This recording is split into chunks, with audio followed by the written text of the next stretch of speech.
ವೀಕ್ಷಕರೇ, ನಮ್ಮ ಕರ್ನಾಟಕ ಸುದ್ದಿಗೆ ಸ್ವಾಗತ. ನಾನು ಸವಿತಾ ದೊಡ್ಡಯ್ಯ. ಮೈಕ್ರೋ ಫೈನಾನ್ಸ್ ಕಿರುಕುಳ ನಿಯಂತ್ರಿಸಲು ರಾಜ್ಯ ಸರ್ಕಾರ ಸೂಕ್ತ ಮಸೂದೆ ತರಲು ಮುಂದಾಗಿದೆ. ಬೆಂಗಳೂರು, ಮೈಸೂರು ಹೊರತುಪಡಿಸಿ ತುಮಕೂರು 3ನೇ ಸ್ಥಾನದಲ್ಲಿದೆ. ಮೈಕ್ರೋ ಫೈನಾನ್ಸ್ಗಳು ಯಾರಿಗೂ ಕಿರುಕುಳ ಕೊಡಬಾರದು ಎಂದು ಜಿಲ್ಲಾಧಿಕಾರಿ ಶುಭಾ ಕಲ್ಯಾಣ್ ಮೈಕ್ರೋ ಫೈನಾನ್ಸ್ ಕಂಪನಿಗಳಿಗೆ ಖಡಕ್ ವಾರ್ನಿಂಗ್ ನೀಡಿದ್ದಾರೆ. ಯಾಕೆ ನಿಮ್ಗೆ ಒಂದಷ್ಟು ಟಾರ್ಗೆಟ್ಸ್ ಇರುತ್ತೆ, ಅದನ್ನು ಮೀಟ್ ಮಾಡ್ಲಿಕ್ಕೆ ಲೆಂಡ್ ಮಾಡ್ತಿದ್ದೀರಾ. ಸೊ ಇದು ಒಂಥರ ವಿಶಿಯಸ್ ಸೈಕಲ್. ಯಾಕೆ ಇದು ವಿಶಿಯಸ್ ಸೈಕಲ್ ಅಂತ ಹೇಳಿದ್ರೆ ನಿಮ್ಗೆ ಕೊನೆಗೆ ಹಣನು ಬರೋದಿಲ್ಲ. 70% it is the highest in the history. Tumakuru ನಗರದ ಜಿಲ್ಲಾಧಿಕಾರಿ ಕಚೇರಿಯಲ್ಲಿ ಶುಭಾ ಕಲ್ಯಾಣ್ ಹಾಗೂ ಜಿಲ್ಲಾ ಪೊಲೀಸ್ ವರಿಷ್ಠಾಧಿಕಾರಿ ಕೆವಿ ಅಶೋಕ್ ಹಾಗೂ ಜಿಲ್ಲೆಯ ಮೈಕ್ರೋ ಫೈನಾನ್ಸ್ ಪ್ರತಿನಿಧಿಗಳು, ಲೇವಾದೇವಿದಾರರು ಹಾಗೂ ಅಧಿಕಾರಿಗಳೊಂದಿಗೆ ಮಹತ್ವದ ಸಭೆ ನಡೆಸಿ ಕಿರುಕುಳ ನಿಯಂತ್ರಣ ಸಂಬಂಧ ಅಗತ್ಯ ಸಲಹೆ ಸೂಚನೆಗಳನ್ನ ನೀಡಿದರು. ಈಗ ನಾನು ಒಂದು ಓವರ್ ಆಲ್ ನಿಮಗೆ ನಮ್ಮ ಇಲಾಖೆಯವರಿಗೂ ಮಾಡಬೇಕು ಮತ್ತೆ ಜನರಿಗೂ ಮಾಡಬೇಕು. ಅದನ್ನು ನಾವು ಇವತ್ತು ನಿಮ್ಗೆ ಮಾಡಿದ್ವಿ. ನಿಮ್ಗೆ ನಾವು ಪದೇ ಪದೇ ಹೇಳಲ್ಲ. ಇವತ್ತು ನಾವು ಏನ್ ಮಾಡಿದ್ವಿ ಇದನ್ನು ನಾವು ಪ್ರೊಸೀಡಿಂಗ್ಸ್ ಮಾಡಿ ಕಳಿಸ್ತೀವಿ. Which holds good, right? You are bound by that. ಅದು ಆಫೀಸರ್ಸ್ ಇರ್ಬೋದು ಅಥವಾ ಲೆಂಡರ್ಸ್ ನೀವು ಇರ್ಬೋದು. That is number 1. ಆಮೇಲೆ ಈಗ ನಾನು ಈಗಾಗಲೇ ಹೇಳಿದ್ದೀನಿ, ಅವ್ರಿಗೆ ರೀಪೇಯಿಂಗ್ ಕೆಪಾಸಿಟಿ ಏನಿದೆ, ರೈಟ್? ಅದನ್ನು ಒಂಚೂರು ತಾವು ನೋಡ್ಬೇಕು. ನಿಮ್ಗೆ ಎಲ್ಲ ವಿಚಾರನೂ ಗೊತ್ತಿರುತ್ತೆ. ಅವ್ರಿಗೆ ಎಷ್ಟು ಖಾತೆಗಳಿದ್ದಾವೆ, ಅವ್ರು ಗವರ್ಮೆಂಟ್ ಇಂದ ಏನಾದ್ರು ಲೋನ್ ತಗೊಂಡಿದ್ದಾರ, ಬೇರೆ ಬೇರೆ ಬ್ಯಾಂಕ್ಸ್ ಇಂದ, ಸ್ಟ್ರಕ್ಚರ್ಡ್ ಆರ್ಗನೈಸೇಷನ್ ಇಂದ ಅವರು ತಗೊಂಡಿದ್ದಾರ, ಮತ್ತೆ ನಿಮ್ಮಲ್ಲಿ ಕೂಡ ಒಂದೇ ವ್ಯಕ್ತಿಗೆ 4 ಖಾತೆ ಓಪನ್ ಮಾಡಿ ಆ 4 ಖಾತೆಯಲ್ಲಿ 4 ಲೋನ್ಸ್ ಕೊಡೋದು no, that is not the way. ಸ್ವಲ್ಪ ಎಥಿಕಲ್ ಆಗಿ ನೀವು ಕೂಡ ಯೋಚನೆ ಮಾಡಿ ಕೆಲಸ ಮಾಡಬೇಕು. That is point number 2. ಆಮೇಲೆ ಇನ್ನೊಂದು ವಿಚಾರ ಏನಂತ ಹೇಳಿದ್ರೆ, ಈಗ ಪೊಲೀಸಿಂದ ಏನಾದ್ರೂ ಒಂದು ಜನರಿಂದ ಕಂಪ್ಲೇಂಟ್ ಈ ತರ ನಮ್ಮ ಮನೆ ಹತ್ರ ಬಂದು ಬಿಯಾಂಡ್ 6 PM ಅಥವಾ ಈ ತರ ಏನಾದ್ರು ವರ್ಡ್ಸ್ ಯೂಸ್ ಮಾಡಿ ಇದು ಮಾಡ್ತಿದ್ದಾರೆ ಅಂತ ಹೇಳಿದ್ರೆ, suo motu you can take cases. Okay, suo motu you can take cases. ಆಮೇಲೆ ಇದೇ ತರ ಮೀಟಿಂಗ್ಗಳು ತಾಲೂಕು ಮಟ್ಟದಲ್ಲಿ, especially Tiptur sub division, Turuvekere, Chikkanayakanahalli, ಇಲ್ಲಿ ಕೂಡ ನೀವು ವಿಶೇಷವಾಗಿ ಮಾಡಬೇಕು. ಅದು ಕೂಡ ಕೂಡಲೇ ಮಾಡಬೇಕು. Maybe in this week only you have to do. Police are advised to lodge and investigate cases under applicable laws. ಈಗ ನಿಮಗೆ ಬೇರೆ ಬೇರೆ ಕಾನೂನು ಇದಾವೆ. ಸೊ ಅದು ನಿಮಗೆ ಗೊತ್ತಿರೋ ವಿಚಾರ, ನಿಮಗೆ ಬಿಡ್ತಾ ಇದ್ದೀನಿ. ಈ ತರ ಹರಾಸ್ಮೆಂಟ್ಸ್ ಮತ್ತೆ ಹಾರ್ಡ್ ಸ್ಟೆಪ್ಸ್ ಇದ್ರೆ ಅದನ್ನು ಇಮಿಡಿಯೇಟ್ ಆಗಿ ತಾವು ಸುಯೋಮೋಟೋ ಕೇಸನ್ನು ಲಾಡ್ಜ್ ಮಾಡಿ ಅದನ್ನು ಇನ್ವೆಸ್ಟ್ ಮಾಡಬೇಕು. ಎಸ್ಪಿ ಕೆವಿ ಅಶೋಕ್ ಮಾತನಾಡಿ, ವ್ಯಕ್ತಿಗತ ದೌರ್ಜನ್ಯ, ಕಿರುಕುಳ ನೀಡುವುದು ಕಾನೂನು ಪ್ರಕಾರ ಅಪರಾಧವಾಗುತ್ತದೆ. ಸಾಲಗಾರರನ್ನು ಹಿಂಸಿಸುವುದು, ಕರೆದೊಯ್ದು ಕೂಡಿ ಹಾಕುವುದು, ಇಂತಹ ಕೃತ್ಯಗಳನ್ನು ಮಾಡದೆ ಕಾನೂನಾತ್ಮಕವಾಗಿ ವಸೂಲಿಗೆ ಕ್ರಮ ವಹಿಸಿ ಎಂದರು.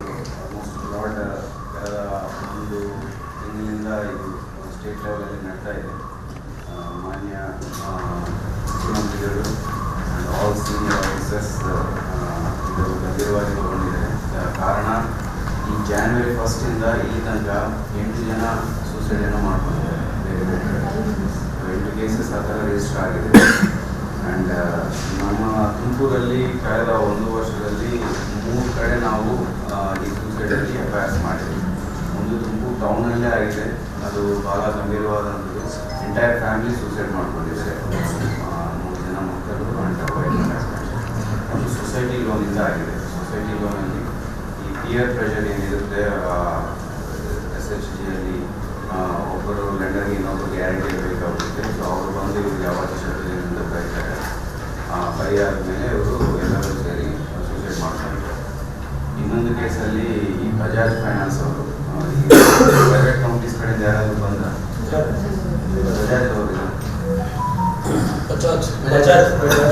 ಬಜಾಜ್ ಫೈನಾನ್ಸ್ ಅವರು KB ಕ್ರಾಸ್ ಅಲ್ಲಿ ಹೋಗಿ ಆ ತಾಯಿ ಒಬ್ಬರು ಇರ್ತಾರೆ, ಒಬ್ಬಳೆ ಸಿಂಗಲ್ ಮನೆ ಇರ್ತಾರೆ, ಮಗ ಹಸ್ಬೆಂಡ್ ಡೆತ್ ಆಗಿರ್ತಾರೆ, ಮಗ ಬ್ಯಾಂಗ್ಳೂರಲ್ಲಿ ಇರ್ತಾರೆ, ಹೋಗಿ ಆ ತಾಯಿನ ಬೈತಾರೆ. ಸೊ ಆ lady commits suicide. Very serious. ಇನ್ನೊಂದು 3rd ಕೇಸ್ ಬಂದು ತಿಪ್ಟೂರಲ್ಲಿ. ಸೊ ಇದನ್ನು ಎಲ್ಲ ಕೇಸಸ್ ಯಾಕೆ ಹೇಳ್ತಾ ಇದ್ರು ನಿಮಗೆ ಹೇಳ್ತೀನಿ. ತುಮಕೂರು ಜಿಲ್ಲೆಯಲ್ಲಿ DC ಅವರ ಮತ್ತು ನನ್ನ ಅಧ್ಯಕ್ಷತೆಯಲ್ಲಿ ಒಂದು ಮೈಕ್ರೋ ಫೈನಾನ್ಸ್ ಬಗ್ಗೆ ಮೀಟಿಂಗ್ ನಡೆಯಲಾಗಿದೆ. ಮಾನ್ಯ ಮುಖ್ಯಮಂತ್ರಿಯವರ ಮತ್ತು ಮೇಲಾಧಿಕಾರಿಗಳ ಸೂಚನೆ ಮೇರೆಗೆ ನಾವು ಈ ಮೀಟಿಂಗ್ ಮಾಡಿದ್ದೀವಿ. ಈ ಮೀಟಿಂಗಲ್ಲಿ ನಾವು ಎಲ್ಲ ಮೈಕ್ರೋ ಫೈನಾನ್ಸ್ ಕಂಪನಿ ಓನರ್ಸ್ ಮತ್ತು registrar of cooperatives and societies ಮತ್ತು ಲೀಡ್ ಬ್ಯಾಂಕ್ ಮ್ಯಾನೇಜರ್ ಇವರೆಲ್ಲರನ್ನೂ ಕರೆದು ಅವರಿಂದ ಅವರಿಗೆ ಗೈಡ್ಲೈನ್ಸ್ ಕೊಡಲಾಗಿದೆ. ಆ್ಯಂಡ್ ಏನೇನು ಕಾನೂನು ಅಲ್ಲಿ ಅವರಿಗೆ ರಿಲೀಫ್ ಕೊಡಬಹುದು. ಆ್ಯಂಡ್ ಮೈಕ್ರೋ ಫೈನಾನ್ಸಲ್ಲಿ ಹರಾಸ್ಮೆಂಟ್ ಆಗಿದ್ದರೆ ನಮ್ಮಿಂದ ಏನು ಕಾನೂನು ಕ್ರಮ ಮಾಡಲಾಗುತ್ತೆ. ಈ ವಿಚಾರಗಳೆಲ್ಲ ಮೀಟಿಂಗ್ ಮಾಡಲಾಗಿದೆ.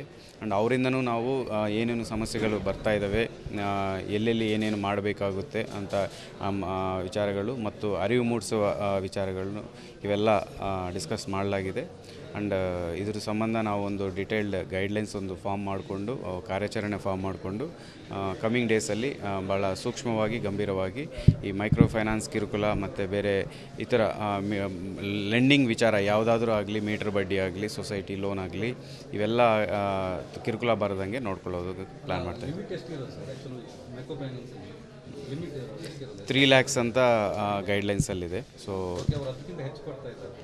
ಸೊ ಅದು 3 lakhs ಇದೆ. ಬಟ್ ಟೋಟಲ್ ಒಬ್ಬ ವ್ಯಕ್ತಿ 4 ಮೈಕ್ರೋ ಫೈನಾನ್ಸ್ ಲೋನ್ಸ್ ತೊಗೋಬೋದು.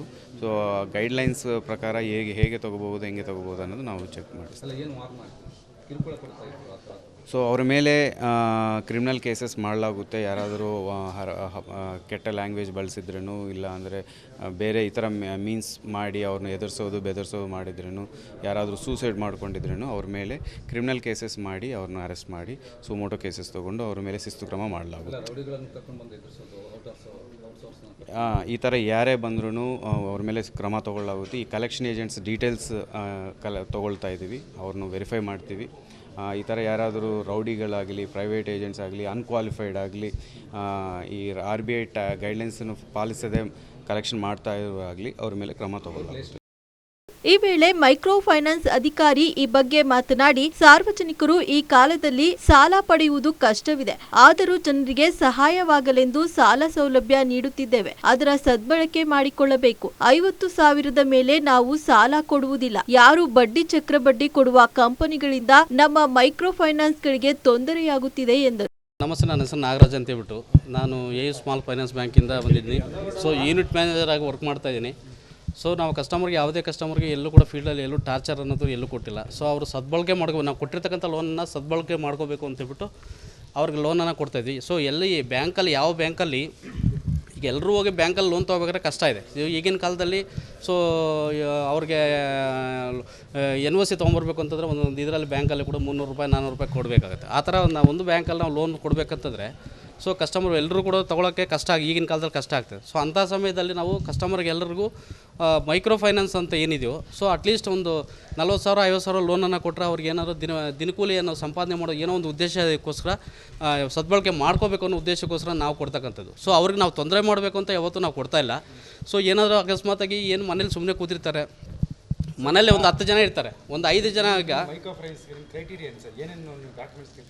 ಸರ್ ನಾವು ಕೇಳ್ತಕ್ಕಂಥದ್ದು ಸರ್ ನ್ಯಾಷನಲ್ ಬ್ಯಾಂಕ್ ಅಂದರೆ ಅವರು ಈಗ ಡಾಕ್ಯುಮೆಂಟ್ಸನ್ನು ಈಗ ಮನೆ ಮೇಲೆ ಲೋನ್ ಕೊಡಬೇಕಾದ್ರೆ ಮನೆ ಡಾಕ್ಯುಮೆಂಟ್ಸ್ ಎಲ್ಲ ತೊಗೊತಾರೆ.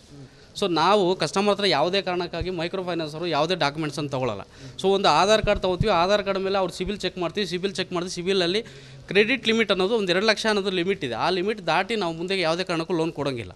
ಸೊ ಇದನ್ನು 2 ಲಕ್ಷ ಬಿಟ್ಟು ಮುಂದಕ್ಕೆ 3 ಲಕ್ಷ 4 ಲಕ್ಷ ಅಂತಂದರೆ ಸೊ ಅವರು ಈಗ RBI ಗೈಡ್ಲೈನ್ಸ್ ಕೆಳಗಡೆ ಬರೋದಿಲ್ಲ. ಅಂಥವರು ಈಗ ಮೀಟರ್ ಬಡ್ಡಿ ಮಾಡ್ತಾರಲ್ಲ, ಅಂಥ ಈ ಕೆಲಸ ಮಾಡ್ತಾಯಿದ್ದಾರೆ.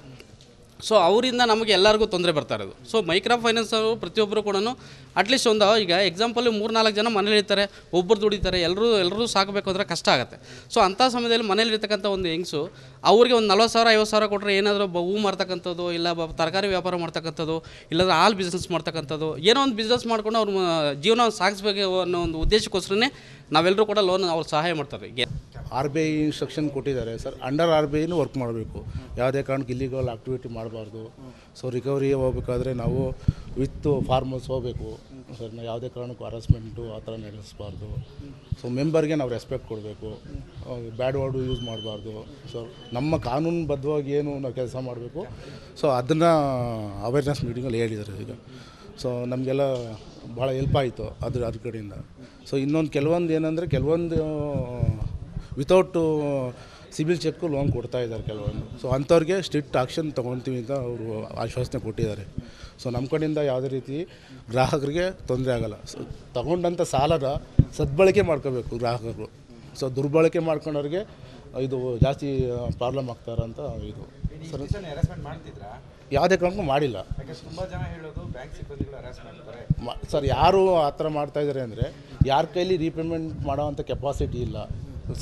ತಗೊಂಡಂಥ ಸಾಲನ ಯಾರು ಕರೆಕ್ಟಾಗಿ ಸದ್ಬಳಕೆ ಮಾಡಿದ್ರೆ ದುರ್ಬಳಕೆ ಮಾಡ್ಕೊಂಡ್ರೆ ಆ ಥರದ್ದು ಕಟ್ಟಕ್ಕಾಗಲ್ವಲ್ಲ.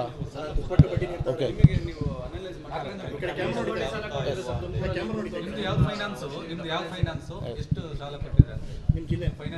ನಮ್ಮದು ಸತ್ಯ ಮೈಕ್ರೋ ಕ್ಯಾಪಿಟಲ್ ಸರ್. ಸತ್ಯ ಮೈಕ್ರೋ ಕ್ಯಾಪಿಟಲ್ ಅಂತ. ಸತ್ಯ ಮೈಕ್ರೋ ಕ್ಯಾಪಿಟಲ್ ಸತ್ಯ ಮೈಕ್ರೋ. ನಾವು ಗ್ರೂಪ್ ಲೋನ್ ಕೊಡ್ತೀವಿ ಸರ್. ಸ್ಟಾರ್ಟಿಂಗ್ 50,000 ಸಾಲ ಕೊಡ್ತೀವಿ ಸರ್. ಲಿಮಿಟ್ಟು ಈಗ ನಮಗೆ 3+1 ಇದೆ. ಓಕೆನಾ. ಸೊ 2 ಲಕ್ಷವರೆಗೂ ನಮಗೆ ಔಟ್ಸ್ಟ್ಯಾಂಡಿಂಗ್ ಇದೆ. ಅದು ಸೊ ನಮ್ಮದು ಗುಬ್ಬಿ ಅಂಡರ್ ಬರುತ್ತೆ ಸರ್. ಅಲ್ಲಿ ಒಂದು 2,500 ಕಸ್ಟಮರ್ವರೆಗೂ ಸಾಲ ಕೊಟ್ಟಿದ್ದೀವಿ. ಗುಬ್ಬಿ ತಾಲೂಕು ಮಾತ್ರ. ಎಸ್, ತಾಲೂಕಲ್ಲಿ ಒಂದು ಬ್ರಾಂಚಸ್ ಇರುತ್ತೆ ನಮಗೆ.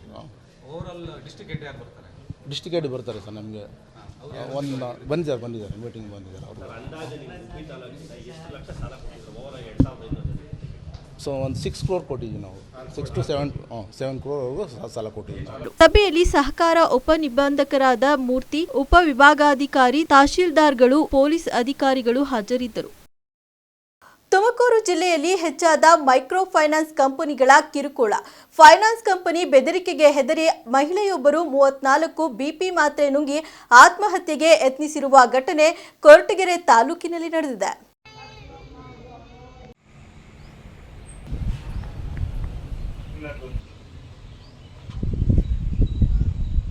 ಕೊರಟಗೆರೆ ತಾಲೂಕಿನ ಕೋಲಾಳ ಹೋಬಳಿಯ ಅಳ್ಳಾಳಸಂದ್ರ ಸಮೀಪ ಇರುವ ಹನುಮಂತಪುರ ಗ್ರಾಮದ ಮಂಗಳಮ್ಮ ಎನ್ನುವ ಮಹಿಳೆ ಪಟ್ಟಣ ಗ್ರಾಮೀಣ ಕೂಟ ಫೈನಾನ್ಸ್ ಕಂಪನಿಯಿಂದ 2 ಲಕ್ಷ LNನಲ್ಲಿ 70,000, ಆಶೀರ್ವಾದ ಕಂಪನಿಯಲ್ಲಿ 80,000 ಸಾಲ ಪಡೆದುಕೊಂಡಿದ್ದಾರೆ. ಗ್ರಾಮೀಣ ಕೂಟ ಫೈನಾನ್ಸ್ ಕಂಪನಿಯಿಂದ ಮಹಿಳೆ 2 ಲಕ್ಷ ಸಾಲ ಪಡೆದ ಹಣದಲ್ಲಿ 40 ಕಂತುಗಳನ್ನ ಮಹಿಳೆ ಕಟ್ಟಿದ್ದಾರೆ. ಇನ್ನು 42 ಕಂತು ಬಾಕಿ ಇದೆ ಎಂದು 15 ದಿನಕ್ಕೊಮ್ಮೆ 1,679 ರೂಪಾಯಿ ಹಣ ಕಟ್ಟುತ್ತಿದ್ದರು ಎನ್ನಲಾಗಿದೆ.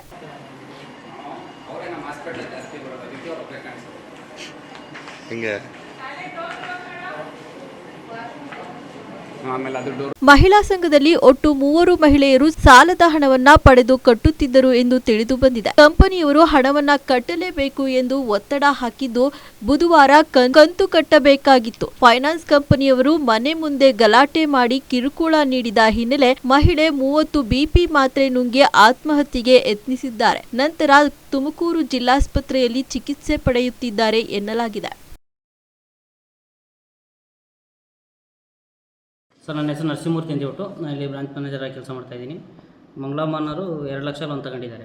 ಅವ್ರ ಕಂತು ಬಂದು ಇವತ್ತು 3,543 ರೂಪಾಯಿ ಕಂತು ಬರುತ್ತೆ. ತಿಂಗಳು ಕಂತ ಸರ್? ಅಲ್ಲ, 15 ಸಲ ಕಂತು. 15 ಸಲ ಕಂತು ಅಂದರೆ ಬೆಳಗ್ಗೆ ನಮ್ಮ ಸ್ಟಾಫ್ ಹೋಗಿದ್ದಾರೆ, ಕೇಳಿದ್ದಾರೆ. ಅಂದರೆ ಅವ್ರು ಅಲ್ಲೇನು ರೆಸ್ಪಾನ್ಸ್ ಮಾಡಿಲ್ಲ. 2 ಗಂಟೆ ಹೆಂಗೆ ಕಟ್ತೀನಿ ಅನ್ನೋದಕ್ಕೆ ಎದ್ದು ಬಂದಿದ್ದಾರೆ. ಅಲ್ಲಿನ್ನೇನು ಅವ್ರ ಹತ್ರ ಏನು ಚರ್ಚೆ ಮಾಡಿಲ್ಲ ನಮ್ಮ ಸ್ಟಾಫು. ಓಕೆ ಸರ್, ಪರ್ಸೆಂಟೇಜ್ ಎಷ್ಟು ಸರ್? ಇಂಟ್ರೆಸ್ಟ್ ಎಷ್ಟು ಸರ್ ತಮ್ಮದು? ಸರ್, ಇದು 21% ಬರುತ್ತೆ ಸರ್. 21 RBI ರೂಲ್ಸ್ ಪ್ರಕಾರ ಎಷ್ಟಿದೆ ಸರ್ ಪರ್ಸೆಂಟೇಜ್?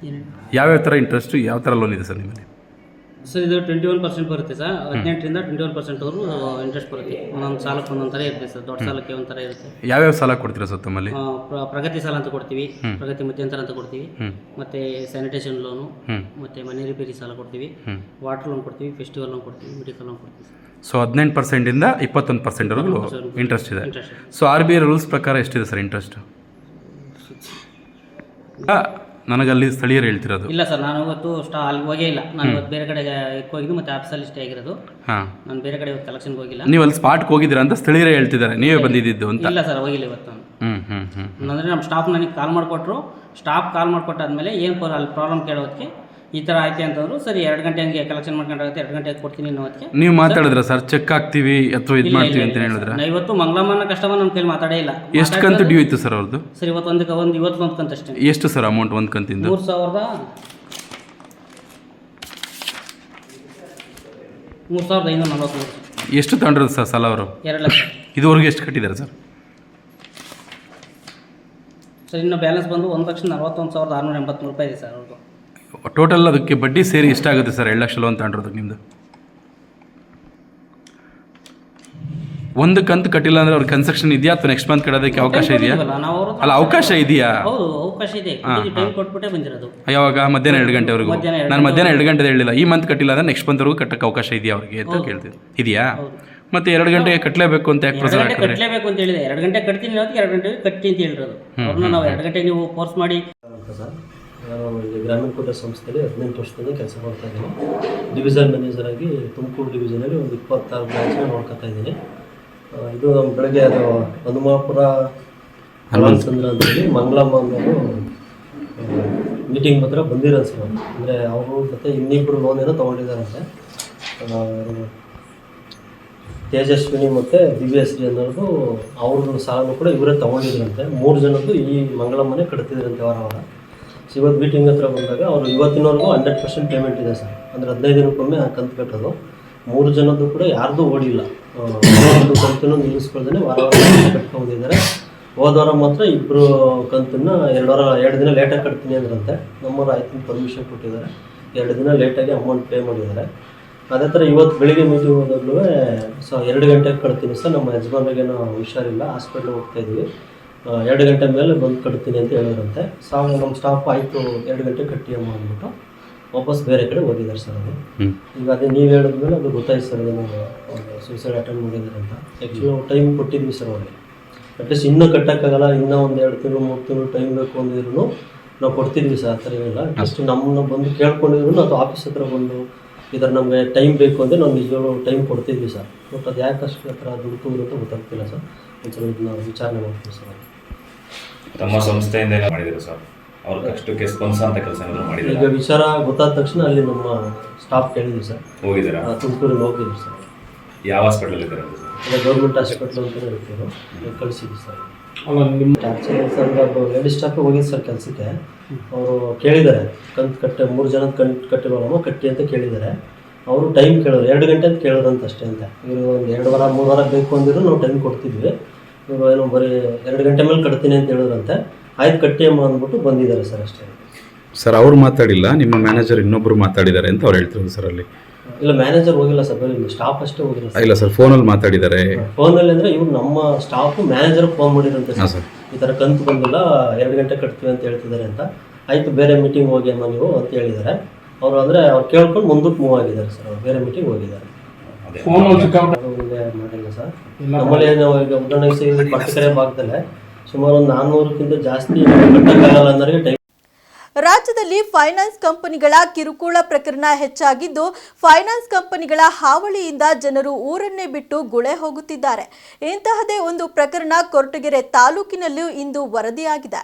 ಫೈನಾನ್ಸ್ ಕಿರುಕುಳಕ್ಕೆ ವಿಕಲಚೇತನ ಮಗನೊಂದಿಗೆ ಕುರಂಕೋಟೆ ಗ್ರಾಮದ ದಂಪತಿ ಊರನ್ನೇ ಬಿಟ್ಟಿದ್ದಾರೆ.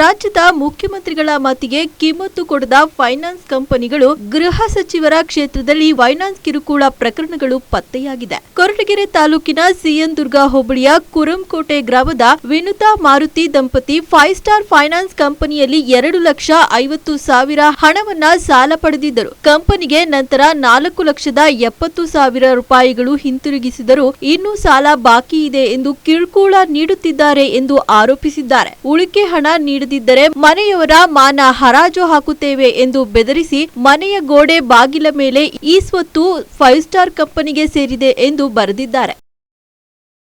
ಸರ್ 2.5 ಲಕ್ಷ ಅಮೌಂಟ್ ತಗೊಂಡಿದ್ದೀವಿ. ಅಲ್ಲಿ 3 ವರ್ಷದಿಂದ ಕಟ್ತಾ ಇದ್ದೀವಿ. 470 ಕಟ್ಟಿದ್ದೀವಿ. ಇನ್ನು ಕೋರ್ಟ್ಗೆ ಹೋಗ್ತೀವಿ ಹಂಗೆ ಅಂತ ನಾವು ಬಂದು ಅವಾಜ್ ಹಾಕ್ತಾರೆ. ನಾವು ಅದಕ್ಕೆ ಕಟ್ಟಲ್ಲ ಅಂತ ಹೇಳಿದ್ದೀವಿ. ಸೊ ಈಗ 2 ತಿಂಗಳಿಂದ ಕಟ್ಟಿಲ್ಲ. ನೋಡ್ಬೋದು ಈಗ ಮುಂದೆ ಏನು ಮಾಡ್ತಾರೋ ನೋಡಬೇಕು. ಏನು ಮಾಡಿದ್ದಾರೆ ಇವಾಗ? ಈಗ ಬೀಗ ಹಾಕ್ಯವ್ರೆ. ಅವ್ರು ಹ್ಯಾಂಡಿಕ್ಯಾಫ್ಟ್ ಬಾಮಾಯಿನ ಮಕ್ಕಳೇ ಬೆಂಗಳೂರು ಸೇರವ್ರೆ ಸಾಲ ಜಾಸ್ತಿ ಮಾಡ್ಕೊಂಡು. ಹಂಗಾಗಿ ಅವರಿಬ್ರು ಹ್ಯಾಂಡಿಕ್ಯಾಫ್ಟ್ ಇಲ್ಲಿ ಬರೋಕ್ಕಾಗ್ತಿಲ್ಲ. ಹಬ್ಬಕ್ಕೆ ಬರ್ತಾರಲ್ವ ಹೇಳೋಕ್ಕಾಗಲ್ಲ. ಯಾವ ಬ್ಯಾಂಕು ಸರ್ ಇದು? Sir 5 star. 5 ಸ್ಟಾರ್. ಎಷ್ಟು ತೊಗೊಂಡಿದ್ರಿ ಸಾಲ? Sir 2.5 sir. 2.5 ಲಕ್ಷ. ಎಷ್ಟು ಕಟ್ಟಿದ್ದೀರಾ? 470 ಮೇಲೆ ಕಟ್ಟಿದ್ದೀವಿ ಸರ್. 470 ಕಟ್ಟಿದ್ದೀರಾ. ಇನ್ನೂ ಎಷ್ಟು ಕಟ್ಟಬೇಕು ಅಂತ ಹೇಳ್ತಿದ್ದಾರೆ? ಅದೇ ಇನ್ನೂ ಇನ್ನೂ 6 ಕಂತು 7 ಕಂತು ಅಂತ ಹೇಳ್ತಾವ್ರೆ. 6,230 ಕಟ್ಟಬೇಕು ಪ್ರತಿ ತಿಂಗಳು. ಯಾರಾದ್ರೂ ಬಂದೇನೋ ಗಲಾಟೆ ಅದೇ ಬರ್ತಾರೆ ಸರ್. ಬಂದು ಇಲ್ಲಿ ಕಾಯ್ಕೊಂಡು ಹೋಗ್ತಾರೆ. ಅವ್ರು ಇರಲ್ವಲ್ಲ, ನಾನು ಕೇಳ್ತಾರೆ. ನಾವು ಅವ್ರಿಲ್ಲ ಊರು ಬಿಟ್ಟವ್ರ ಅಂತ ನಾವು ಹೇಳ್ತೀವಿ. ಇಷ್ಟ ಆಗಿದೆ ಸರ್.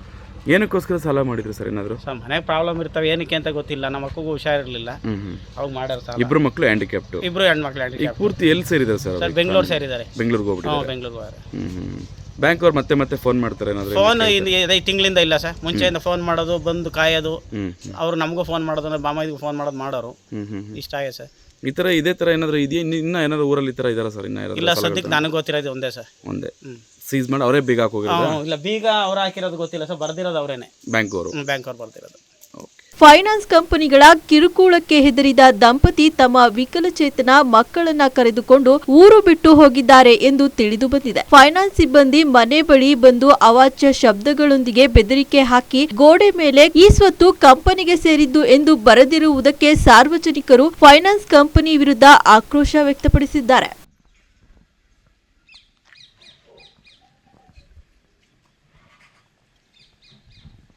ದೇಶದಲ್ಲೇ ಮೊದಲ ಸರ್ಕಾರ ಮಟ್ಟದಲ್ಲಿ ಬಹುಕೋಟಿ ವೆಚ್ಚದಲ್ಲಿ ನಿರ್ಮಾಣವಾಗಿರುವ ವದಾಗಾರ ಲೋಕಾರ್ಪಣೆ ಹಾಗೂ 15,000 ಜನರಿಗೆ ನಿವೇಶನ ಹಕ್ಕುಪತ್ರ ಹಂಚಿಕೆ ಮಾಡಲು ಸಿಎಂ ಸಿದ್ದರಾಮಯ್ಯ ಫೆಬ್ರವರಿ ತಿಂಗಳಲ್ಲಿ ಶಿರಾ ತಾಲೂಕಿಗೆ ಆಗಮಿಸಲಿದ್ದಾರೆ ಎಂದು ಶಾಸಕ ಡಾಕ್ಟರ್ ಟಿಬಿ ಜಯಚಂದ್ರ ತಿಳಿಸಿದ್ದಾರೆ.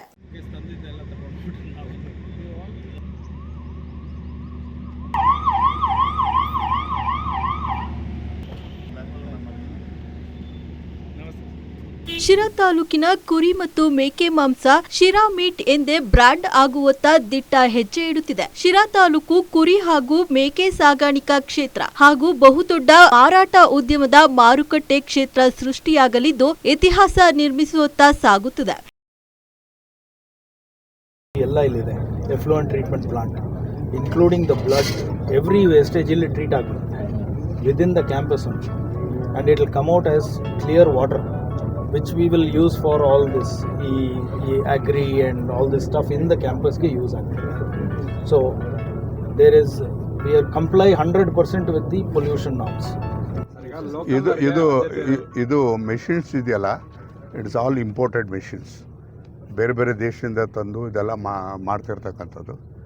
ನಮ್ಮ ಕನಸು ಓಕೆ ಸರ್, ಬಟ್ ಏನಾಗುತ್ತೆ ಸ್ಟಾರ್ಟಿಂಗಲ್ಲಿ ಮಾತ್ರ ಲೋಕಲ್ನವ್ರು ಒಂದಿಬ್ಬರು ತೊಗೊಂಡಿರ್ತಾರೆ, ಬರ್ತಾ ಬರ್ತಾ ನಮ್ಮ ಲೋಕಲ್ನವ್ರಿಗೆ ಆದ್ಯತೆನೇ ಇರಲ್ಲ ಸರ್ ಲೇಬರ್ಸ್. ಈಗ ಒಂದು ಹೇಳ್ತೀನಿ, ಲೋಕಲ್ನವ್ರಿಗೆ ಉದ್ದೇಶ ಕೊಡಬೇಕು ಅಂತಲೇ ಈಗ ಬೇರೆಯವ್ರು ತಗೊಂಬಂದು ಇಲ್ಲಿ ಅವ್ರು ರೂಮ್ ಮಾಡಿಸಿ ಮನೆ ಮಾಡಿಸಿ ಇಟ್ಕೊಂಡು ಕೊಡೋದಕ್ಕಾಗೋದಿಲ್ಲ.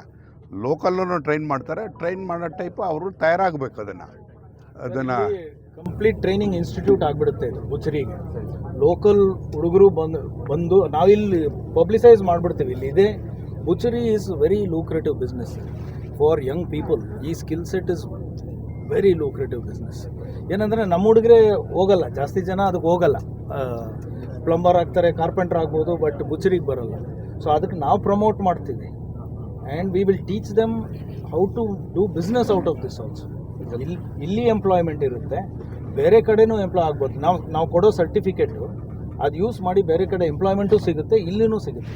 ಅದ್ರ ಜೊತೆಗೆ ಈಗ ನಮ್ಮ ತಾಲೂಕಲ್ಲಿ ಆಗಿದೆ ಸರ್, ಹಾಗಾಗಿ ನಮ್ಮ ತುಮಕೂರು ಜಿಲ್ಲೆ ಮತ್ತು ಚಿತ್ರದುರ್ಗಕ್ಕೆ ಫಸ್ಟ್ ಪ್ರಿಫರೆನ್ಸ್ ಕೊಡಿ ಸರ್ ನೀವು. ಮುಂದಿನ ದಿನಗಳಲ್ಲಿ ಬರ್ತಾ ಯಾಕೆಂದರೆ ಕುರಿಗಳ ಪ್ರಿಫರೆನ್ಸ್ ಜಾಸ್ತಿ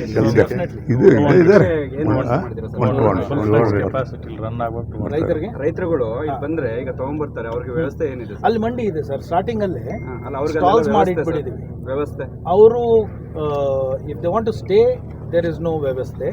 ಬಟ್ ಆವತ್ತು ಬಂದು ಅವ್ರ ಹತ್ರ 50 ಇದೆಯಾ, 2 ಇದೆಯಾ, 3 ಇದೆಯಾ, ಅಲ್ಲಿದ್ದು we will immediately attend, purchase ಮಾಡ್ತೀವಿ, ಇಮಿಡಿಯೇಟ್ ಟ್ರಾನ್ಸಾಕ್ಷನ್ ಆಗುತ್ತೆ. Then they can go. ನಮ್ಮಲ್ಲಿ 1-2 ಅಲ್ಲ ಸರ್, ನಮ್ಮ ಶಿರಾ ತಾಲೂಕಲ್ಲೇ ಕುರಿಗಳಿಗೆ ನಂಬರ್ 1 ಇದೆ. ಹೌದು, ಹಾಗಾಗಿ ಒಂದ್ಸಲ ಬಂದ್ರೆ 100-200 ಬರುತ್ತೆ. ಸ್ವಲ್ಪ ಅವ್ರಿಗೆ ಆಲ್ಟಿಂಗ್ಗೆ ವಾಶ್ರೂಮ್ಸ್ ಏನೂ ಇಲ್ವಲ್ಲ ಸರ್? ನಮ್ಮ ಹತ್ರ ಫೆಸಿಲಿಟಿ ಇದೆ, but you have good point sir. ಅದು ಇವನ್ ಸೊ ಅಲ್ಲ, ಎಂಟ್ರಿ ಇಲ್ದಲ್ಲಿ ಇದೆಯಲ್ಲ, ಅಲ್ಲಿ ಜಾಗ ಓಪನ್ ಜಾಗ ತುಂಬ ಇದೆ ಅವರಿಗೆ, ಅದೆಲ್ಲ ಇನ್ಫ್ರಾಸ್ಟ್ರಕ್ಚರ್ ಮಾಡ್ತಾರೆ, ಏನು ತೊಂದರೆ ಇಲ್ಲ. ದೇಶದಲ್ಲಿ ಮೊದಲ ಬಾರಿಗೆ ಬಹುಕೋಟಿ ವೆಚ್ಚದಲ್ಲಿ ತಾವರೆಕೆರೆ ವ್ಯಾಪ್ತಿಯಲ್ಲಿ ನಿರ್ಮಾಣಗೊಂಡಿರುವ 60 ಕೋಟಿ ರೂಪಾಯಿ ವೆಚ್ಚದ ಆಧುನಿಕ ವದಾಗಾರ ಇದಾಗಿದ್ದು, ಶಾಸಕ ಡಾಕ್ಟರ್ ಟಿಬಿ ಜಯಚಂದ್ರ ಶಿರಾ ಅಭಿವೃದ್ಧಿ ಕಾರ್ಯಗಳಲ್ಲಿ ಅತಿ ಹೆಚ್ಚು ಮಹತ್ವದ ಗುರುತೆಂದರೆ ತಪ್ಪಾಗದು.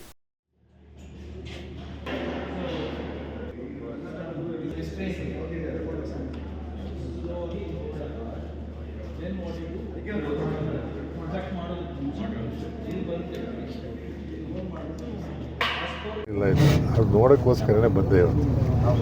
ನಮ್ಮ ಇವರು ನಮ್ಮ ಹಿರಿಯರು ಹಾಗಾಗಿ ನಾನು ಹೇಳ್ತಾ ಇದ್ದೆ ಭಾರತ ಉತ್ಸವ ನೋಡೋದನ್ನು ಉದ್ಘಾಟನೆ ಮಾಡಿಸ್ಕೊಂಡು ಇದು ಅಂತಿಮ ಅಂತಲ್ಲ, ಉದ್ಘಾಟನೆ ಮಾಡೋಕ್ಕೆ ಏನೇನು ಬೇಕು ಅದು ವ್ಯವಸ್ಥೆ ಮಾಡಿಸ್ತೀವಿ ನಾವು ಅವರಿಬ್ಬರು ಸೇರಿ. ಇಲ್ಲ ಹಿಂದೆಲ್ಲ ಬಂದಾಗೆಲ್ಲ ಈಗ ಏನು ಉದ್ಘಾಟನೆ ಮಾಡೋಕ್ಕೆ ಸಿದ್ಧ ಇದೆ ಅಂತ ನಿಮ್ಮ ಎದುರಿಗೆ ಹೇಳಿದ್ರು, ನಾವು ಸಿದ್ಧ ಇದ್ದೀವಿ ಉದ್ಘಾಟನೆ ಮಾಡೋಕ್ಕೆ ಅಂತೇಳಿ. ಅಂದರೆ ಮುಂದಿನ ತಿಂಗಳು ಮಾಡ್ಸೋಕ್ಕಂತ ಪ್ರಯತ್ನ ಮಾಡ್ತೀವಿ ನಾವು ಇಬ್ಬರು ಮಾತ್ರ ಮುಖ್ಯಮಂತ್ರಿ ಜೊತೆ ಮಾತಾಡಿ ಮಾಡ್ತೀವಿ. ಯಾವಾಗ ಉದ್ಘಾಟನೆ ಅಂತ ಒಂದು ಡೇಟ್ ಅವ್ರು ಕೇಳಬೇಕು, ಅವ್ರು ಕೇಳ್ಬಿಟ್ಟು ಹೇಳ್ತೀವಿ. ಮುಖ್ಯಮಂತ್ರಿಗಳೇ ಬರ್ತಾರೆ ಅಲ್ಲಿ, ಇಲ್ಲೇ ಒಂದು ಬೃಹತ್ ಕಾರ್ಯಕ್ರಮವನ್ನು ಕೂಡ ಮಾಡಿ ಇವತ್ತು ಇದನ್ನು ಚಾಲನೆ ಮಾಡ್ತಕ್ಕಂಥದ್ದು. ಕಾರಣ ಏನು, ಯಾಕೆ ಕಾರ್ಯಕ್ರಮ ಇಲ್ಲಿ ಮಾಡಬೇಕು ಅಂದರೆ, ಮುಖ್ಯಮಂತ್ರಿ ಬರಬೇಕು ಅಂದರೆ ಇಡೀ ದೇಶದಲ್ಲಿ ಈ ರೀತಿಯಾಗಿ ಸರ್ಕಾರದ ವಲಯದಲ್ಲಿ ಆಗಿರ್ತಕ್ಕಂಥದ್ದು ಇದೇ ಮೊದಲು. ಈಗ ಡೆಲ್ಲಿಲಿದೆ, ನಾನು ಹೈದರಾಬಾದಲ್ಲಿ ನೋಡಿದ್ದೀನಿ, ಬೇರೆ ಬೇರೆ ಕಡೆ ನೋಡಿದ್ದೀನಿ. ಅದೆಲ್ಲ ಖಾಸಗಿಯವರು ಮಾಡಿರ್ತಕ್ಕಂಥದ್ದು. ಸರ್ಕಾರದ ಲೆವೆಲಲ್ಲಿ ಮಾಡಿರ್ತಕ್ಕಂಥದ್ದು ಕ್ವಾಲಿಟಿ ಇದೆಲ್ಲದೂ ಕೂಡ ಅಶ್ಯೂರೆನ್ಸ್ ಸಿಗ್ತಕ್ಕಂಥದ್ದು ಇದು ಒಂದೇ ಕಡೆಗೆ. ಸೊ ಆ ಕಾರಣಕ್ಕೆ ಮುಖ್ಯಮಂತ್ರಿಗಳು ಬರಬೇಕು ಅಂತೇಳಿ. ಇಲ್ಲಿವರೆಗೆ 53 ಕೋಟಿ ಖರ್ಚಾಗಿರೋದು ಲ್ಯಾಂಡ್ ಬಿಟ್ಟು ಅವ್ರ ಇನ್ವೆಸ್ಟ್ಮೆಂಟು ನಮ್ಮ ಸರ್ಕಾರದ್ದೆಲ್ಲ ಸೇರಿ 53 ಕೋಟಿ ಖರ್ಚಾಗಿದೆ. ಇನ್ನೂ ಸ್ವಲ್ಪ ಆಗ್ತದೆ. ಅದ್ರ ಜೊತೆಗೆ ನಾವು ಇದೆಯಲ್ಲ ಚರ್ಮ ಹದ ಮಾಡ್ತಕ್ಕಂಥ ಯೂನಿಟನ್ನು ಕೂಡ ಮಾಡೋದಕ್ಕೆ ಕೆಲವ್ರು ನಾವು ಟ್ರೈನಿಂಗಿಗೆ ಸ್ವಲ್ಪ ಚೆನ್ನಾಗಿ ಕಳಿಸ್ಬೇಕು ಅಂತೇಳಿ ಅಂತ ಯೋಚನೆ ಮಾಡಿದ್ವಿ. ಈಗಾಗಲೇ ಭಾಳ ಸರಿ 3-4 ಮೀಟಿಂಗ್ ಮಾಡಿದ್ವಿ. ಅಲ್ಲಿ ಕಳಿಸಿ ಅದಾದಮೇಲೆ ಇಲ್ಲಿ 2 ಕೋಟಿ ರೂಪಾಯಿ ಅದಕ್ಕೋಸ್ಕರ ಮೀಸಲು ಕೂಡ ಇಟ್ಟಿದೆ, ದುಡ್ಡಿದೆ. ಅದನ್ನು ಚರ್ಮ ಹದ ಮಾಡ್ತಕ್ಕಂಥದ್ದು ಮಾಡಿ ಚರ್ಮದಿಂದ ಬರ್ತಕ್ಕಂಥ ಬೈ ಪ್ರಾಡಕ್ಟ್ಸನ್ನು ಇಟ್ಕೊಂಡು ಮಾಡೋದಕ್ಕೆ ಕೈಗಾರಿಕೆಗಳನ್ನು ಸ್ಥಾಪನೆ ಮಾಡೋದಕ್ಕೆ ಅನುಕೂಲ ಆಗ್ತದೆ. ಪಶುಸಂಗೋಪನಾ ಸಚಿವ ವೆಂಕಟೇಶ್ ಹಾಗೂ ಶಾಸಕ ಟಿಬಿ ಜಯಚಂದ್ರ ಶಿರಾ ತಾಲೂಕಿಗೆ ಭೇಟಿ ನೀಡಿ ತಾವರೆಕೆರೆ ವ್ಯಾಪ್ತಿಯಲ್ಲಿ ನಿರ್ಮಾಣಗೊಂಡಿರುವ ಆಧುನಿಕ ವಧಾಗಾರ ವೀಕ್ಷಿಸಿದರು.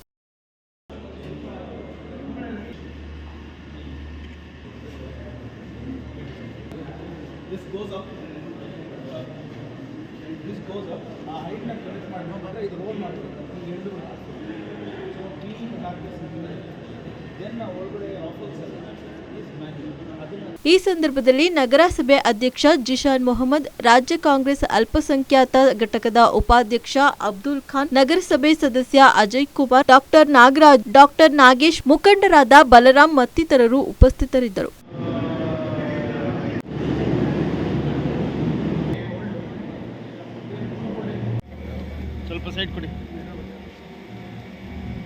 ಎಂಎಲ್ಸಿ ಚಿದಾನಂದ ಎಂ ಗೌಡ ಅವರು ಶಿರಾದಲ್ಲಿ 1 ಕೋಟಿ ರೂಪಾಯಿ ವೆಚ್ಚದಲ್ಲಿ ಸರ್ಕಾರಿ ಹಿರಿಯ ಪ್ರಾಥಮಿಕ ಶಾಲೆಯ ಕಟ್ಟಡ ನಿರ್ಮಾಣ ಮಾಡಿದ್ದು ಫೆಬ್ರವರಿ 3ರಂದು ಲೋಕಾರ್ಪಣೆಗೊಳ್ಳಲಿದೆ ಎಂದು ಚಿದಾನಂದ ಎಂ ಗೌಡ ತಿಳಿಸಿದ್ದಾರೆ. ಸುಮಾರು ಜನಕ್ಕೆ ತಲುಪತಕ್ಕಂಥ ಒಂದು ಕಾರ್ಯಕ್ರಮ ಮಾಡ್ತಕ್ಕಂಥ ಮೊದಲನೇ ಸೆಕ್ಷನ್ ಹೊಂದಿಸಿಕೆ. ಇನ್ನು ಅದಾದ ಮೇಲೆ ಸೆಕ್ಷನ್ಗೆ ಒಂದು ವೇದಿಕೆಯಲ್ಲಿ ದೊಡ್ಡ ವ್ಯಕ್ತಿಗಳು ಬರೋದ್ರಿಂದ ಶಿರಾ ತಾಲೂಕಿನ ಗೋಪಿಕುಂಟೆ ನೂತನ ಶಾಲಾ ಕಟ್ಟಡ ಫೆಬ್ರವರಿ 3ರಂದು ಲೋಕಾರ್ಪಣೆಗೊಳ್ಳಲಿದ್ದು, ಈ ಲೋಕಾರ್ಪಣಾ ಕಾರ್ಯಕ್ರಮ ಆಯೋಜನೆ ಬಗ್ಗೆ ಅಧಿಕಾರಿಗಳು ಪೂರ್ವಭಾವಿ ಸಭೆ ನಡೆಸಿದರು. ಇಲ್ಲ, ಒಬ್ಬ ರಾಜಕಾರಣಿ ಏನು ಮಾಡ್ಬೋದು ಅದಕ್ಕೆ 100 ಪಟ್ಟು ಸೇವೆನ ಈ ತಾಲೂಕಿಗೆ ನಾನು ಮಾಡಿದ್ದೀನಿ. ಈಗಾಗಲೇ ಒಂದು 600 ಜನ ಡಾಕ್ಟರ್ಗಳನ್ನ ಕೊಡುಗೆ ಕೊಟ್ಟಿದ್ದೀನಿ. ಒಂದು 10,000 ಜನ ಇಂಜಿನಿಯರ್ಸ್ನ, ಅದರಲ್ಲಿ ನಿಮ್ಮ ಕೊಲೀಗು ಪುಕ್ಸಟ್ಟೆ ಓದಿ ಆಯ್ತಲ್ಲ, ಈ ಥರದವ್ರು 1,000 ಜನಕ್ಕೆ ಈ ಥರದವು ನೋಡಿ. ಈಗ ಅಧಿಕಾರಿಗಳ ಮಕ್ಕಳೆಲ್ಲ ಡಾಕ್ಟರ್ ಆದರು. ನನ್ನ ಉದ್ದೇಶ ಈ ಹಳ್ಳಿ ಮಕ್ಕಳು ಆ ಸ್ಥಾನಕ್ಕೆ ಬರಬೇಕು. ಅರ್ಥ ಇದೆಯಲ್ಲ.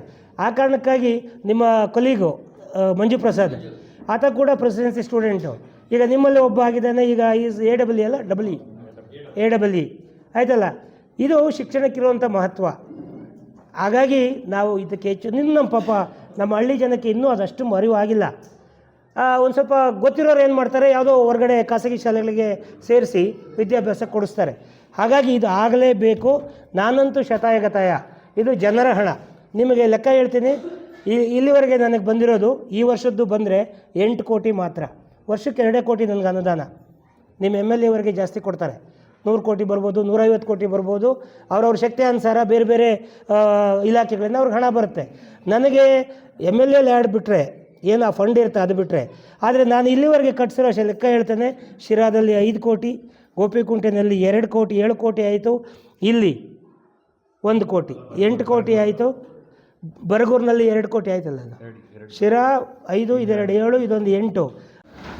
ಉನ್ನತ ಗುಣಮಟ್ಟದಲ್ಲಿ ಮತ್ತು ಒಂದು ವಿನೂತನವಾದ ಕನ್ಸ್ಟ್ರಕ್ಷನ್ಸು ಮತ್ತು ನಾನು ಆ ಟಾಯ್ಲೆಟ್ಸು ಅದೆಲ್ಲ ನೋಡಿದೆ. ಟಾಯ್ಲೆಟ್ ಕನ್ಸ್ಟ್ರಕ್ಷನ್ ಕ್ವಾಲಿಟಿ, ಅಲ್ಲಿ ಹಾಕಿರೋ ಮೆಟೀರಿಯಲ್ ಕ್ವಾಲಿಟಿ ಮತ್ತು ಆ ಪ್ಲ್ಯಾನಿಂಗು ಎಲ್ಲ ವಿಧದಲ್ಲೂ ಈ ಸಮಾಜದ ಮತ್ತು ನಾವು ಬೆಳೆದು ಬಂದ ಎಲ್ಲ ಜಾಗಗಳ ಮತ್ತು ಆ ಜನಗಳ ಮತ್ತು ಆ ಸಂಸ್ಥೆಗಳ ಎಲ್ಲದರ ಋಣವನ್ನು ತೀರಿಸಲಿಕ್ಕೆ ಒಂದು ದೊಡ್ಡ ಮಟ್ಟದ ಉದಾಹರಣೆಯಾಗಿ ಎದ್ದು ನಿಂತಿದೆ. ಸೊ ಈ ಕಾರ್ಯಕ್ರಮ ಕೂಡ ಅಷ್ಟೇ ಅಚ್ಚುಕಟ್ಟಾಗಿ ನಡೆದು ಬರಬೇಕು ಅನ್ನೋದು ನನ್ನ ಅಭಿಪ್ರಾಯ. ಸೊ ಒಂದು ಇನ್ವಿಟೇಷನ್ ಒಂದು ವಾಟ್ಸಪ್ಪಲ್ಲಿ ಕಳಿಸಿದ್ರು ಸರ್, ಅದು ಅದೇ ವಿಷನ್ ಅದೇ ಅಲ್ವಾ ಸರ್? ಸೊ ಒಂದು ಬೇಸಿಕ್ ಸ್ಟ್ರಕ್ಚರ್ ಇಟ್ಕೊಂಡು ಯಾವ್ಯಾವ ರೀತಿ ನಾವು ಮುಂದುವರಿಬೋದು ಅನ್ನೋದನ್ನು ನಮ್ಮಲ್ಲಿ ಇಲಾಖಾ ತಾಲೂಕು ಮಟ್ಟದ ಅಧಿಕಾರಿಗಳಿದ್ದೀರಿ, ಸಾರ್ವಜನಿಕರಿದ್ದೀರಿ, ಇಲ್ಲಿನ ಗ್ರಾಮ ಪಂಚಾಯತ್ ನಮ್ಮ ಕಮಿಟಿ ಮೆಂಬರ್ಸು, ಅಧ್ಯಕ್ಷರು, ಉಪಾಧ್ಯಕ್ಷರೆಲ್ಲ ಇದ್ದೀರಿ, ಅವರ ಪ್ರತಿನಿಧಿಗಳಿದ್ದೀರಿ, ಮಾಧ್ಯಮ ಮಿತ್ರರು ಇದ್ದೀರಿ. ನೀವು ಕೂಡ ನಿಮ್ಮ ಸಲಹೆ ಸೂಚನೆಗಳನ್ನ ಕೊಡ್ಬೋದು. ನಾವು ಅದನ್ನು ಯಾವ ರೀತಿ ಅನುಷ್ಠಾನ ಮಾಡ್ಬೋದು ಅನ್ನೋದನ್ನು ನಾವು ಕೂತು ಪರಾಮರ್ಶಿಸಿ ಒಂದು ನಿರ್ಧಾರ ಮಾಡ್ತೀವಿ.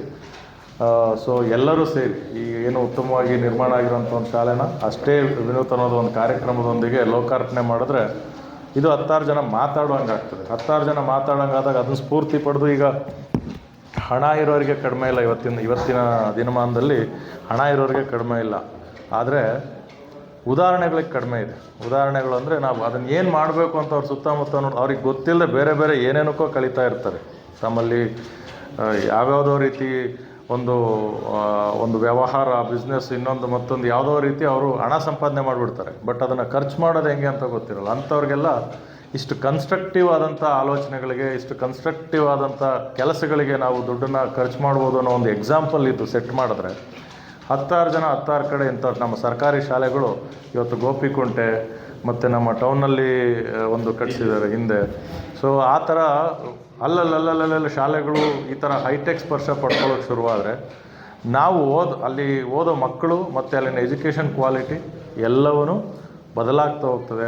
ಎಂಎಲ್ಸಿ ಚಿದಾನಂದ್, ತಾಲೂಕು ಪಂಚಾಯಿತಿ ಕಾರ್ಯನಿರ್ವಹಣಾಧಿಕಾರಿ ಹರೀಶ್, ಕೃಷಿ ಸಹಾಯಕ ನಿರ್ದೇಶಕ ಡಾಕ್ಟರ್ ನಾಗರಾಜು, ಮುಖಂಡ ಸುಬ್ರಹ್ಮಣ್ಯ ಸ್ವಾಮಿ, ಪಿಡಬ್ಲ್ಯೂ ಕಾರ್ಯಪಾಲಕ ಎಂಜಿನಿಯರ್ ರಮೇಶ್, ತಾಲೂಕು ಆರೋಗ್ಯ ಅಧಿಕಾರಿ ಡಾಕ್ಟರ್ ಸಿದ್ದೇಶ್, ಉಪ ತಹಶೀಲ್ದಾರ್ ಶ್ರೀನಿವಾಸ್, ಎಡಬ್ಲ್ಯೂ ಮಂಜು ಪ್ರಸಾದ್, ಅಕ್ಷರದ ಸುಹಾಸ್, ಸಹಾಯಕ ನಿರ್ದೇಶಕ ರಾಮಚಂದ್ರಪ್ಪ, ಬಿಆರ್ಸಿ ಕುಮಾರ್ ಇನ್ನಿತರೆ ಮುಖಂಡರು ಈ ಪೂರ್ವಭಾವಿ ಸಭೆಯಲ್ಲಿ ಭಾಗಿಯಾಗಿ ಚರ್ಚೆ ನಡೆಸಿದರು. ನವದೆಹಲಿಯಲ್ಲಿ ಬಜೆಟ್ ಅಧಿವೇಶನದ ಆರಂಭಕ್ಕೂ ಮುನ್ನ ಕೇಂದ್ರ ಸರ್ಕಾರ ಇಂದು ಸರ್ವಪಕ್ಷಗಳ ಸಭೆ ಕರೆದಿದೆ. ನಾಳೆಯಿಂದ ಬಜೆಟ್ ಅಧಿವೇಶನ ಆರಂಭವಾಗಲಿದ್ದು, ರಾಷ್ಟ್ರಪತಿ ದ್ರೌಪದಿ ಮುರ್ಮು ಜಂಟಿ ಸದನ ಉದ್ದೇಶಿಸಿ ಭಾಷಣ ಮಾಡಲಿದ್ದಾರೆ. ಅಧಿವೇಶನದ ಮೊದಲ ದಿನ ವಿತ್ತ ಸಚಿವೆ ನಿರ್ಮಲಾ ಸೀತಾರಾಮನ್ ಆರ್ಥಿಕ ಸಮೀಕ್ಷೆ ಮಂಡಿಸಲಿದ್ದು, ಶನಿವಾರ ಬಜೆಟ್ ಮಂಡಿಸುವರು. ಫೆಬ್ರವರಿ 3ರಂದು ಲೋಕಸಭಾ ಮತ್ತು ರಾಜ್ಯಸಭೆಯಲ್ಲಿ ರಾಷ್ಟ್ರಪತಿಗಳ ಭಾಷಣದ ಮೇಲೆ ವಂದನಾ ನಿರ್ಣಯದ ಚರ್ಚೆ ನಡೆಯಲಿದೆ. ಬಜೆಟ್ ಅಧಿವೇಶನ 2 ಹಂತಗಳಲ್ಲಿ ನಡೆಯಲಿದೆ. ಮೊದಲನೇ ಹಂತ ಜನವರಿ 31ರಿಂದ ಆರಂಭವಾಗಿ ಫೆಬ್ರವರಿ 13ರವರೆಗೆ ಸಾಗುತ್ತದೆ. ಈ ಹಂತದಲ್ಲಿ ಫೆಬ್ರವರಿ 1ರಂದು ಬಜೆಟ್ ಮಂಡನೆಯಾಗುತ್ತದೆ. ಎರಡನೇ ಹಂತ ಮಾರ್ಚ್ 10ರಿಂದ ಪ್ರಾರಂಭವಾಗಿ ಏಪ್ರಿಲ್ 4ರವರೆಗೆ ನಡೆಯಲಿದೆ. ಇಂದು ದೇಶದೆಲ್ಲೆಡೆ ಶಾಂತಿದೂತ ಮಹಾತ್ಮ ಗಾಂಧಿಯವರ ಹುತಾತ್ಮ ದಿನವನ್ನು ಆಚರಿಸಲಾಗುತ್ತಿದೆ. ಅದರಂತೆ ದೆಹಲಿಯಲ್ಲಿ ಡಿಸಿಎಂ ಡಿಕೆ ಶಿವಕುಮಾರ್ ಮಲ್ಲಿಕಾರ್ಜುನ ಖರ್ಗೆ ಗಾಂಧಿಯವರ ಫೋಟೋಗೆ ಪುಷ್ಪ ನಮನ ಸಲ್ಲಿಸಿದರು.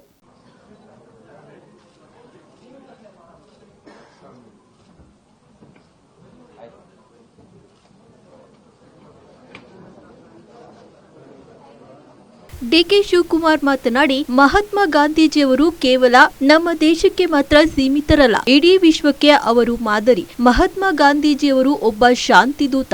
ದೇಶದಲ್ಲಿ ಶಾಂತಿಯುತವಾದ ಹೋರಾಟ ನಡೆಸುವ ಮೂಲಕ ದೇಶಕ್ಕೆ ಸ್ವತಂತ್ರ ತಂದುಕೊಟ್ಟ ಒಬ್ಬ ಮಹಾನ್ ವ್ಯಕ್ತಿ. ಅವರ ಶಾಂತಿ ಸಂದೇಶವನ್ನು ಎಲ್ಲರೂ ಪಾಲಿಸೋಣ, ಹಾಗೆಯೇ ಮುಂದಿನ ಪೀಳಿಗೆಯನ್ನು ಅವರ ಮಾರ್ಗದರ್ಶನದಲ್ಲಿ ನಡೆಸೋಣ, ಅವರನ್ನ ಎಲ್ಲರೂ ಸ್ಮರಿಸೋಣ, ಗೌರವಿಸೋಣ ಎಂದರು. Mahatma Gandhiji He is not the country asset, it is the world's asset. Entire world leaders have followed his basic principles.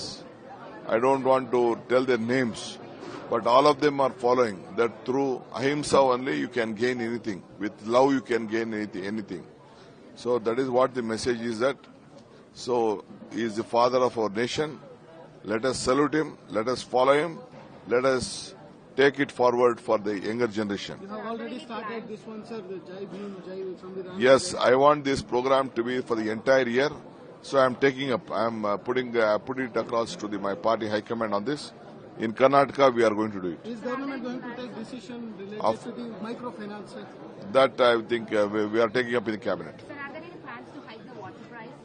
Water price. Of course, there is no option. We are losing 1,000 crores a year. There is no option. Last 11 years, we have not hiked the price. So, though BJP MLAs they are also telling us we did not do to save the board because we want to expand water for the future. We need about 6,000 crores for that. So now only we should be very cautious on this.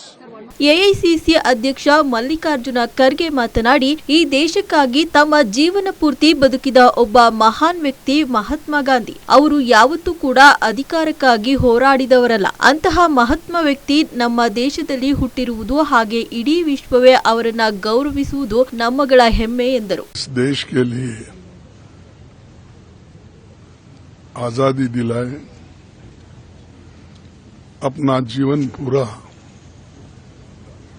देश के लिए अर्पित किया और किसी power के लिए या power के लिए नहीं लड़े, कोई पावर का लालच नहीं था. ऐसे व्यक्ति, ऐसे महापुरुष हमारे देश में पैदा होना और उनको सारी दुनिया सम्मान करना, ये हमारे लिए बहुत बड़ी गर्व की बात है. लेकिन उनके जो उसूल, हमको उनके उसूलों पे चलना चाहिए. उस पे आज देश के नेता लोग नहीं चल रहे, क्योंकि उनको गांधी जी के उसूल क्या है मालूम नहीं और अहिंसा से हम बहुत कुछ हासिल करते हैं ये भी उनको मालूम नहीं. अब इधर इधर चंद लोग बोल रहे हैं जो गांधी जी का मार्ग ठीक है और दुनिया में बुद्ध चाहिए, युद्ध नहीं. लेकिन एक काम गांधी जी ने 100 साल पहले किया था. ಎಷ್ಟಿತ್ತು ಈ ಹೊತ್ತಿನ ಸುದ್ದಿ ಮತ್ತು ಮನೋರಂಜನೆಗಾಗಿ ನೋಡ್ತಾ ಇರಿ ನಮ್ಮ ಕರ್ನಾಟಕ ಟಿವಿ, ಇದು ಕನ್ನಡಿಗರ ಭರವಸೆ.